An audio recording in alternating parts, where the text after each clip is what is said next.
I've been asked to comment on the claim that an unreacted thermite material was found in the debris of the World Trade Center buildings.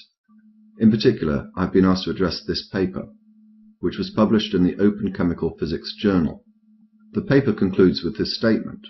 Based on these observations, we conclude that the red layer of the red-grey chips we discovered in the World Trade Center dust is active, unreacted, thermitic material, incorporating nanotechnology, and is a highly energetic pyrotechnic or explosive material. In order to understand the significance of what this paper is saying, I'll give a brief summary of thermite and thermate. Thermite is a mixture of powdered aluminium and some form of metal oxide, usually iron oxide, although it can be made with other metallic oxides, including, for example, copper. When these two materials react, the result is a formation of iron and aluminium oxide and a great deal of heat. In short, it is a highly exothermic reaction.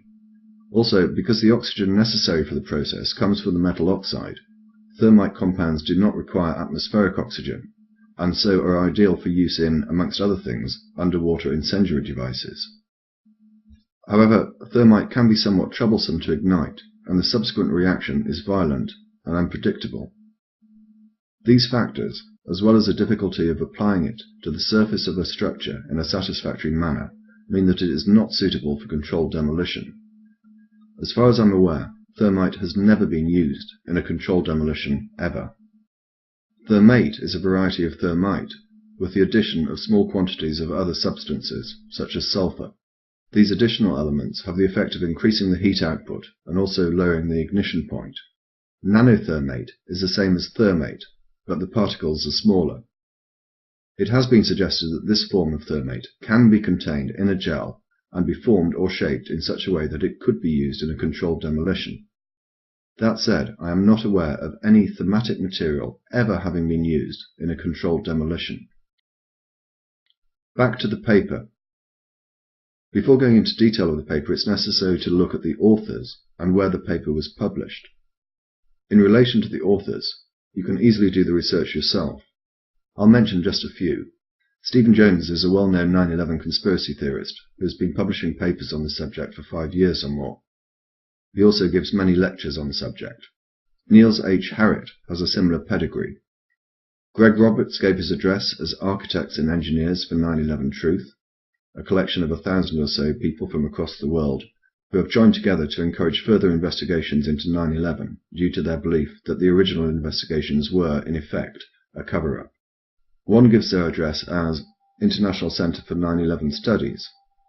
The website for that organization is somewhat lacking in detail, so I used the Contact Us function, and I did get a response.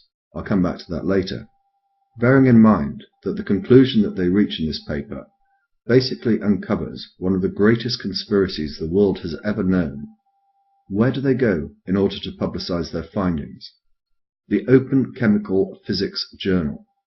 This, it has to be said, is an interesting choice. And by interesting, I mean not only are the contents of the paper not appropriate for a journal purporting to cover that topic, but I also mean it in a totally and deliberately sarcastic way. The journal is nothing short of a joke. Despite having an editorial board of 90 or so people from throughout the world, in 2009, the journal published 4 papers. To give you some idea of how staggering this is, YouTube user Thunderfoot has published, on average, 4 papers a year. But perhaps what is more interesting is the account given by Philip Davies, a graduate student of Cornell University. This article appeared in the New Scientist in September of last year. I'll pick it up at the beginning of the second paragraph.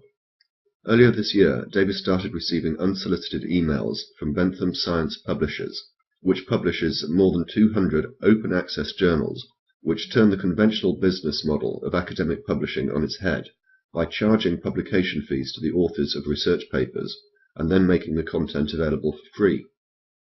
As the emails stacked up, Davies was not only encouraged to submit papers, but was also invited to serve on the editorial board of some of Bentham's journals, for which he was told he'd be allowed to publish 1 free article each year. I received solicitations for journals for which I had no subject expertise at all, says Davies. It really painted a picture of vanity publishing. So Davis teamed up with Kent Anderson, a member of the publishing team at the New England Journal of Medicine, to put Bentham's editorial standards to the test. The pair turned to SCI-Gen, a program that generates nonsensical computer science papers, and submitted the resulting paper to the Open Information Science Journal, published by Bentham. The paper, entitled Deconstructing Access Points, made no sense whatsoever, as this sample reveals. In this section, we discuss existing research into black-red trees, vacuum tubes, and courseware. On a similar note, recent work by Takahashi suggests a methodology for providing robust modulates, but does not offer an implementation.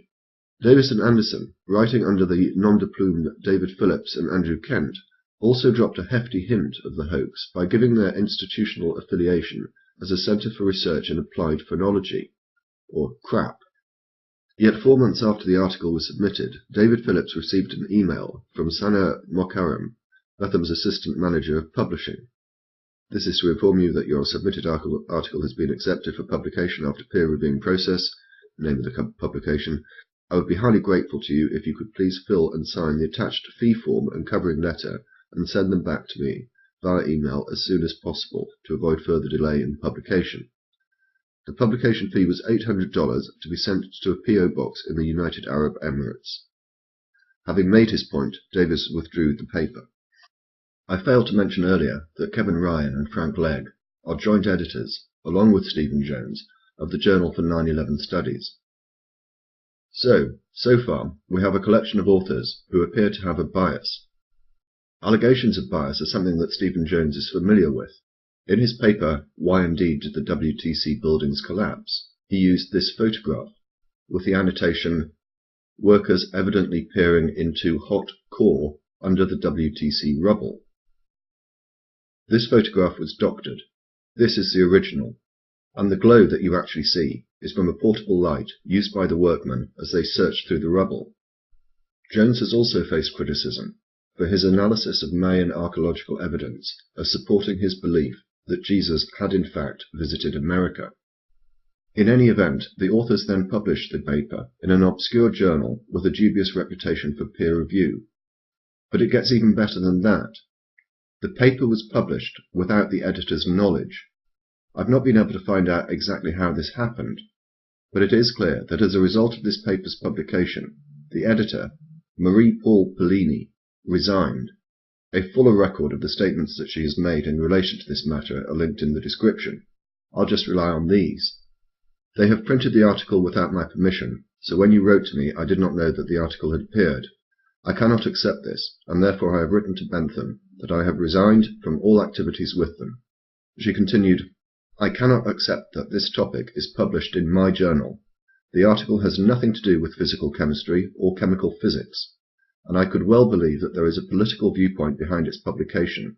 If anyone had asked me, I would say that the article should never have been published in this journal, period.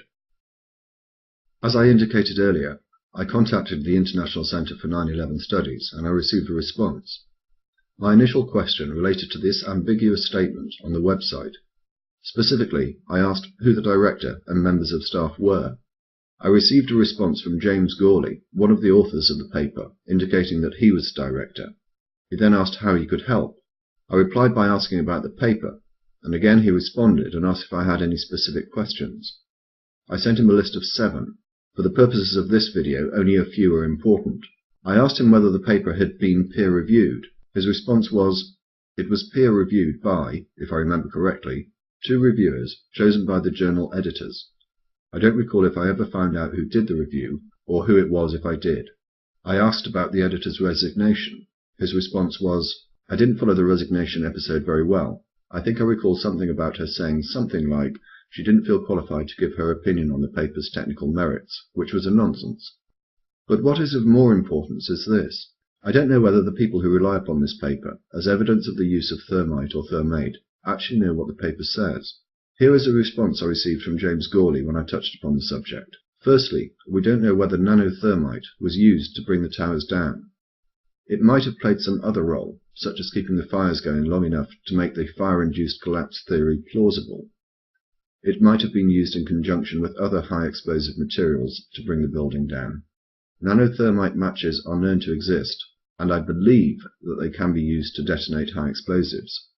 We really just have no idea how it was used. The salient point is, it shouldn't have been in the WTC dust at all. And here is Niels Harrit, another of the co-authors, talking about the same issue. So what effect would the nanothermite have had on the collapse of the towers on September the 11th? Actually, within the group of authors behind this paper, which we published in April, there are diverging opinions about what this nanothermite was used for. And in my opinion, we should not speculate in a scenario for the demolition. For these reasons, and the reasons I've outlined in the video, I do not intend to deal with the contents of this paper unless there is a specific question about it that demands a response.